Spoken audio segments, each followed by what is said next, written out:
fear inside your veins, sweat dripping down your head. Feeling like you might give up, but you push on through instead. Learning how to survive, hanging by a thread. No time for sitting still, got the man watching us. Hallo meine Damen und Herren, ich bin Sunil Nation 98 auf Deutsch. Display hello, all you pet shoppers and video gamers. This is Littlest Nintendo Shop here, speaking in pseudocode. Bonjour, tout le monde, je m'appelle ICanSnake. Konnichiwa, watashi wa Winged Artist 28 desu. I'm Dallas Bacon. Hola, me llamo Trainor-Ling en español.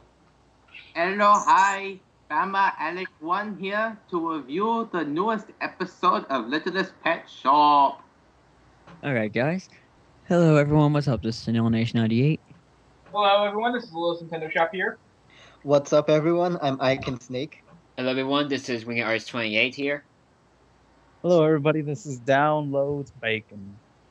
Hello everyone, I'm Trainor-Ling. Hi everyone, I'm Alabama 1 and welcome to the newest review of Littlest Pet Shop. And guys, I just wanted to mention for the viewers, the reason why we were all speaking different languages, I was speaking German, Littlest Nintendo Shop was doing pseudocode, I think. Yep, pretty much. ICanSnake was speaking French, Winged Artist 28 was speaking Japanese, Downloads Bacon was speaking English, Trainor-Ling was speaking Spanish, and Alec was speaking Pig Latin. And you're probably wondering why we were doing that. The reason why we did that is because of today's episode, because one of the guest campers is, well, she doesn't speak English. She speaks a different language. Anyway, let's go right into the plot. So, the plot here is that Blythe wakes up on her day off, and she goes down to see all the animals outside, which she was not expecting. Which from here is where we meet Jeffy the ferret, who speaks Korean. So, we're trying to figure out what her problem is, and Blythe tries to help her try and translate what she's trying to say. And the subplot is Russell, Zoe, and Pepper are helping the pets with their problems while Blythe is helping Jeffy. So, I know I normally don't do this, but I want to start with the first positive here. This was the first time I watched this episode when I got this first positive. The first positive I have listed is Sunil's speech. And if you saw our reaction video, Trainor-Ling pointed out that I was probably fanboying. Yes, I was.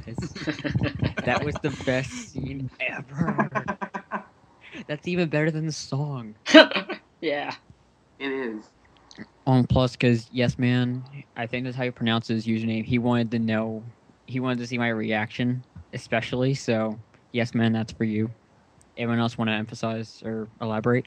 Nah. It was good. Yeah. It was a crowning moment for Sunil. Alright, so who wants to take the next positive? I'll take the next positive. Okay. Let's see. What was a positive? Well, Young Me contributes a lot to the plot, helping Blythe out with translating Jebby. Yeah, Jebby. Yeah, Jebby. Jebby, and I just like how another pet is able to speak another language. Yeah, I'll also expand on that, on the cultural diversity of the whole episode. I really like how we get to learn more about Young Me and how she's Korean. I thought actually she was Chinese for the first 2 seasons. Or Japanese. We also get to learn about more of the Littlest Pet Shop universe. And I really like how they acknowledge that Korea exists and it's international. Yep. Yeah. I can elaborate on the fact that Young Me actually was a bit of a great help to Blythe to help understand Korean without knowing her secret within most of the episodes. So yeah, I think it shows that Young Me is a very strong supportive character to Blythe, and I think she actually may have some importance for later episodes that they can work with that. So yeah. Yep. Bacon, you got anything? No, you guys pretty much touched up on it. I really did like how she helped out Blythe with this, so... Mm-hmm. Well, you guys pretty much said it for me. Sunil, want to elaborate on that? They basically nailed it on the head. Yeah. Do you add something on it? No, I can't. You guys basically got every piece. Alright, so anyone want to take on the next positive? ICanSnake? Would you like to take positive? Yeah, I could do the next positive. I actually really want to touch up on Jebby. She's voiced by Eileen Yee, and by the sound of her her name. She's excuse Asian. me. Yeah. I think actually her real name is Eileen Yu. Yoo. Yu? So yeah, just to clarify her name. So yeah. I saw on the episode it was Yi, but No, maybe it could be you. It's Yoo. Yes, So you. Okay, so Eileen Yu. Sorry about that. I really like how they actually brought in a fluent native speaking Korean person into DHX to make this Littlest Pet Shop episode instead of having to fake it or learn it on the spot. The animation for Jebi is also really great. Instead of having to voice over different languages above the animation used for English animation, they actually got the Korean original voices and animated based on the Korean voice. So I really like that. hmm Well, yeah, you pretty much said like most of what I thought about Jebi here. So the only thing I would add up is just the fact that I kind of wish we would know like I use like background in her acting career. So there wasn't much to say on IMDb, but well for the most part she did a good job with that voice work. So yeah, I can add another positive, which is basically this is like the first. I would say this is the first appearance of a big group of pets and animals like appearing next to the pet shop, which basically it did actually like show a bit of importance to just the fact about how they came by word of mouth of knowing Blythe's talking ability, and they came here just to get dependence on Blythe to like help with their pet needs. So it was pretty interesting to see them like gather around, and then Blythe has to do the work despite proclaiming her like a lazy day. So yeah. And to think, there's just a regular giraffe and a rhinoceros just walking down the streets of downtown city. It's like, no big deal. That's what got me goosebumps. It's like, how much of that no one's noticing these big animals arriving at the back door of Littlest Pet Shop? It's like, I guess this is just regular normal thing in downtown city. Nothing to worry about. Well, keep in mind they do have pet alligators and pet raccoons. I guess this really isn't much of a surprise to them. Yeah. Now, how did Mrs. Swanley not know about all the animals in the day camp? Oh yeah. Good point. Like how is it that this place is buzzing with noise and all that other stuff, and she just doesn't notice it? What was she just like polishing her doorknobs the whole time and didn't even notice? Maybe. Probably. Maybe she was taking one of her power naps again and she overslept. Yeah, maybe. Yeah. Or maybe there's people. I don't know. Yeah, who cares? It's not really worth like losing sleep over. Yeah. I did like that they did touch up on that, on the idea of all the animals do knowing that Life's talent. an episode. What's up, LNS? You like how all the pets know about Blythe's talent. Yeah. Yeah. Knowing about her talent, the one thing that I want to touch up on is that even during season 2 and a little bit of season 1, I was really hoping that, maybe young me or Mrs. T or Roger would find out about her ability. Because, I mean, like, if there's going to be a season 4, which we don't know yet, I'm not going to make any assumptions. So if anyone's watching this, I'm not saying there's going to be one, but I'm not saying there won't be one. But what I want to say is that even if they do end up doing a season 4, maybe one of those characters will find out about it, and season 4 will take on from there. Yeah, maybe. That'll make the plot more interesting. Yeah, it's one of my like wish lists of seeing like maybe Black Secret getting like revealed at some point. So Mine is just Delilah. Delilah. Nah, I'm only kidding. Russell. Roussel. Way. Russell. Russell. All right, everyone have any other positives? Yeah. Have we talked about the yeah, song yet? Oh yeah. Oh, song. Oh, no, Yeah, I just wanted to say like that is definitely one of my positives. Just like right in the first 30 seconds of the episode, we get a song. I'm like, wow, that's like a personal record for this series to just jump right into a song. Yeah, it's and like Daniel 5 Ingram seconds. tweeted on Twitter, on his Smash Music Production Twitter account, saying like, "Watch LPS today. It has a song in it," which basically he implied it. Yeah. Was it just me, or did it feel like this song was sort of like a throwback to like the old Disney princess movies? I thought the same thing. Yeah. I just want to add that it kind of reminded me a bit of that My Fair Lady song "I Could Have Danced All Night," where she was like, so it sort of had this sort of lazy like element in there, and well, and so Blight's the Blight song about being the inverse of not doing much work and just being relaxing all day. It kind of has some bit of relativity with like those who just like to sleep in like on weekends and with no school and no work to worry about and stuff. So yeah. Yep. Oh yeah, and Right, also Alex, you want to go into your? Oh. oh, and also it. By the way, it kind of felt a little similar to like the opening to the Magical Mystery Cure song "Morning Ponyville," but yeah, that's a little trivia part. So yeah. Alec, do you have anything to say? Yeah, I do. Well, first of all, you guys got a lot right. The song was good. The pets just finding out that Blythe can talk to animals is really funny, and the ferret was cute and adorable. And Young Me, I hate Jasper. I don't like Sue, but Young Me was just awesome in that episode. And yeah, you guys got a lot right. It was a really, really good episode. My favorite since the first one. But the one thing I want to mention is the comedy. The episode was pretty funny. The part where Minka was like, "Let me try and help her," and she's like, "What is wrong with you?" It's like, do you understand the words that are coming out of my mouth? That's my same It's like a song. callback to the first episode. To come out of my mouth. and who else is there?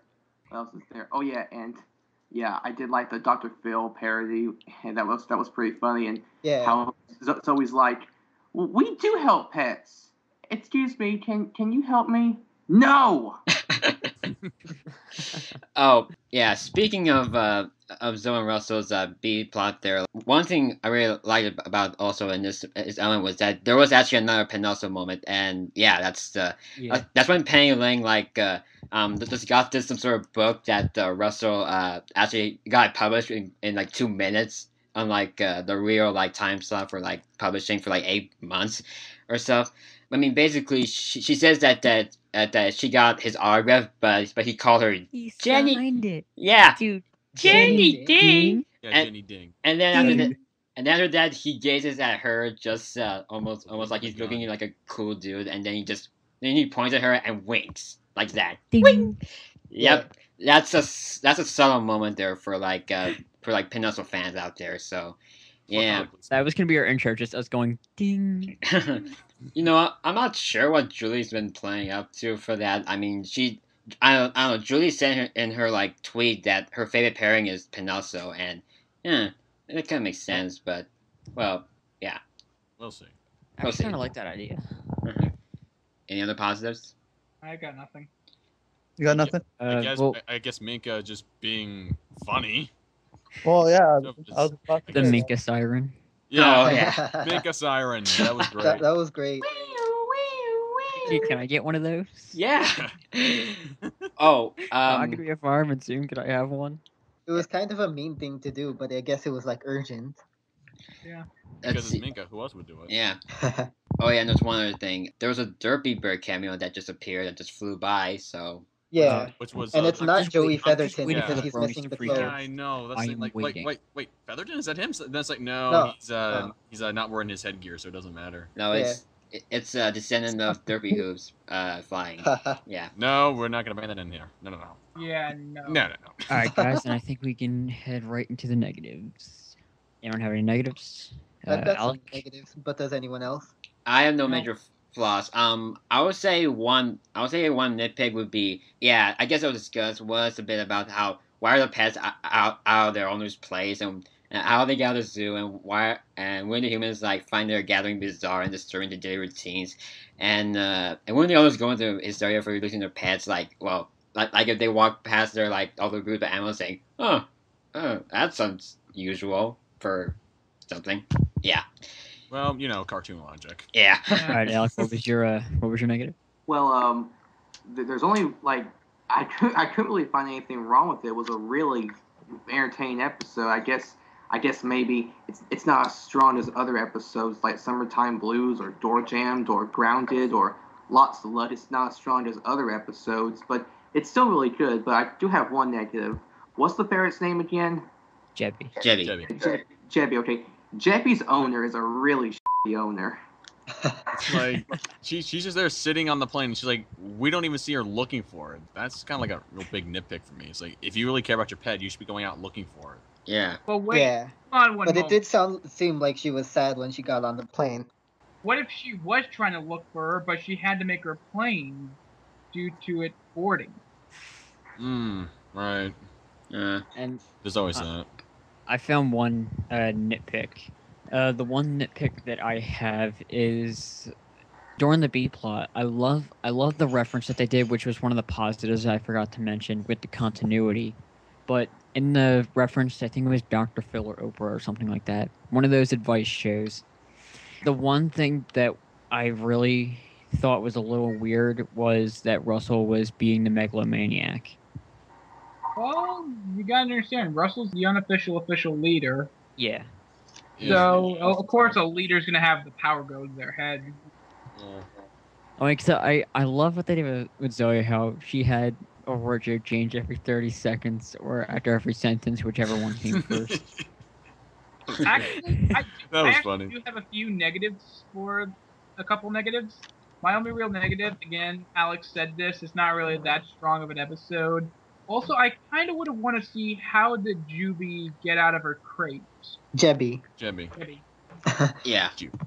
I've also got two negatives myself. First negative is not really a negative, but like it was a pet peeve for me.